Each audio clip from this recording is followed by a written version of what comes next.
Hey, it's David here, and just a quick message about our course that's starting tomorrow night. Dads in Recovery. Who do you know? Who do you know that's a dad? Who a sober dad? You know, I mean, my life is full of them. I know tons of men who are uh, being a dad. Some of them doing amazing jobs, and some of them doing struggling. But it seems that all of us, all of the men that I know who are dads in recovery, are interested at some level in even having some certainty if they're doing the job well.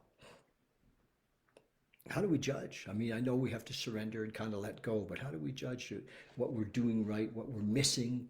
Uh, what do our kids need? Many of us are, many guys I've known over the years are kind of Disney dads. They just kind of come in, get to take the kids to the games or take the kids to Saturday and Sunday things, and they're maybe they're fortunate enough to still be in a relationship with their the mother of their children, and maybe still living together, which is does happen for guys in recovery, and that's working. But many of us didn't have great relationships with our own dads. Many of us did not have great relationships with our own dads, and we're like, we didn't have a role model, and we're kind of doing it. We're being a dad by the skin of our chinny chin chin. We're like flying blind, and it's not something that you ask people about. It's not like where do you go? To ask how am I doing as a dad, or what should I know as a dad? And I mean that's for all dads, right? But my focus is with dads in recovery because I've been sober for many years, and my little girl was 6 months old when I thought, fuck, I got to do something. I have to, quit drinking, but I had to grow up too, and many people when we come into recovery, the first, we're emotionally, we're no matter how old we are in our physical bodies, uh, and how much success we've had in the world, or all of those things, many of us are not very mature emotionally. Our emotions kind of seized up, and often for many of us in our teens, and so here we are sometimes in 30 and 40 and 50-year-old bodies, and we're still acting like teenagers, but here we are, so I sometimes say babies raising babies, right? And we sometimes we get angry at our kids. You ever get angry at your kids? I don't know any time that I ever got angry that I didn't regret it, that I didn't because I didn't have skills. I didn't know how to be with them, and how to listen, how to redirect. I didn't know a lot. I didn't have skills, and so, and a lot of us, I remember as a young man in recovery eventually I had two kids and then three, and I kind of stepped back a lot because I didn't know how to be with kids. I didn't know how to do things with them. So I had to learn. I learned in the run. I went and actually found a men's group many of them were dads, and I learned a lot from those fellas, and I mean, stuff comes up. When our kids are young, we think, oh, it's going to be great, it's going to be fine, and then, what if one of our kids becomes an alcoholic or an addict? The numbers are huge, right? They're really huge of our kids that become alcoholics and addicts. They're like 50%. There's studies, you can Google it. It's huge.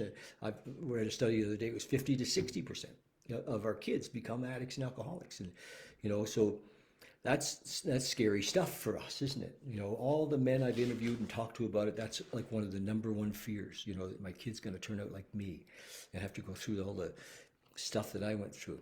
But one of the things that happened for us when we, as young people, became addicts and alcoholics, and many of us were in our early teens when that happened, and is that many of us didn't have a dad that we could turn to and trust, and so having a trusted relationship with our kids, being that guy that they can come to, and we're not going to judge them, and we're going to be there for them, and we're going to learn those skills to how to be there in a non-judgmental way, in a way where we're assisting, we're complimenting, we're making a difference from a trusted way, not from fear, but from love, is what the course is about. So that's the deal.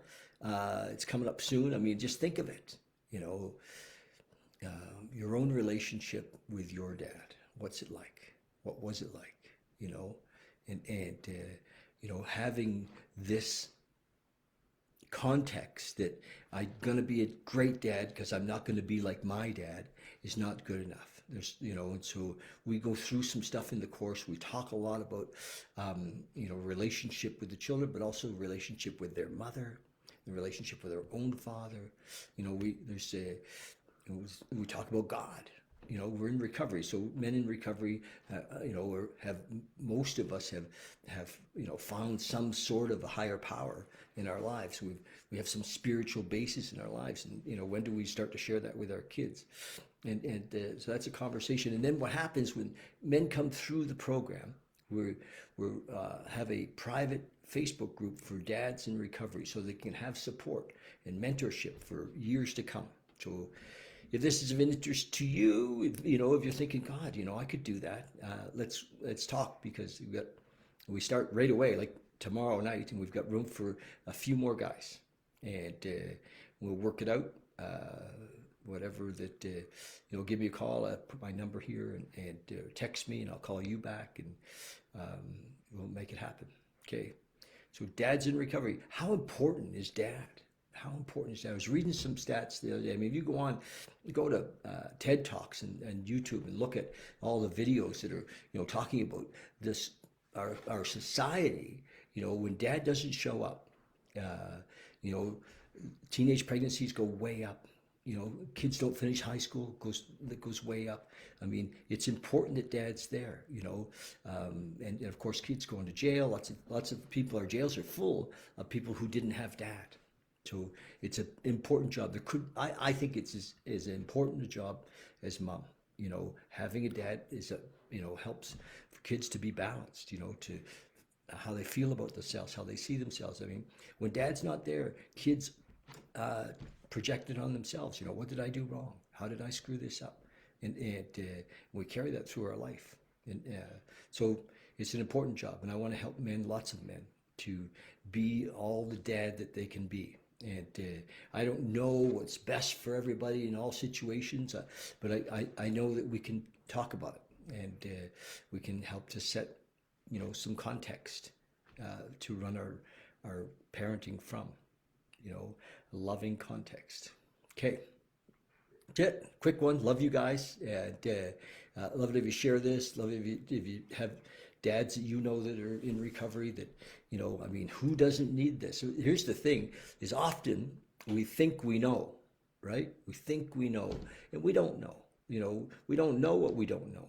But is there anybody here that can say, well, shit, I don't need to learn anything more about being a great dad? I don't think so. So that's the deal. That's why I'm doing this. I've worked with hundreds of guys over the years, sponsored tons of guys that, just have screwed it up sometimes, and I want to help so we don't do that.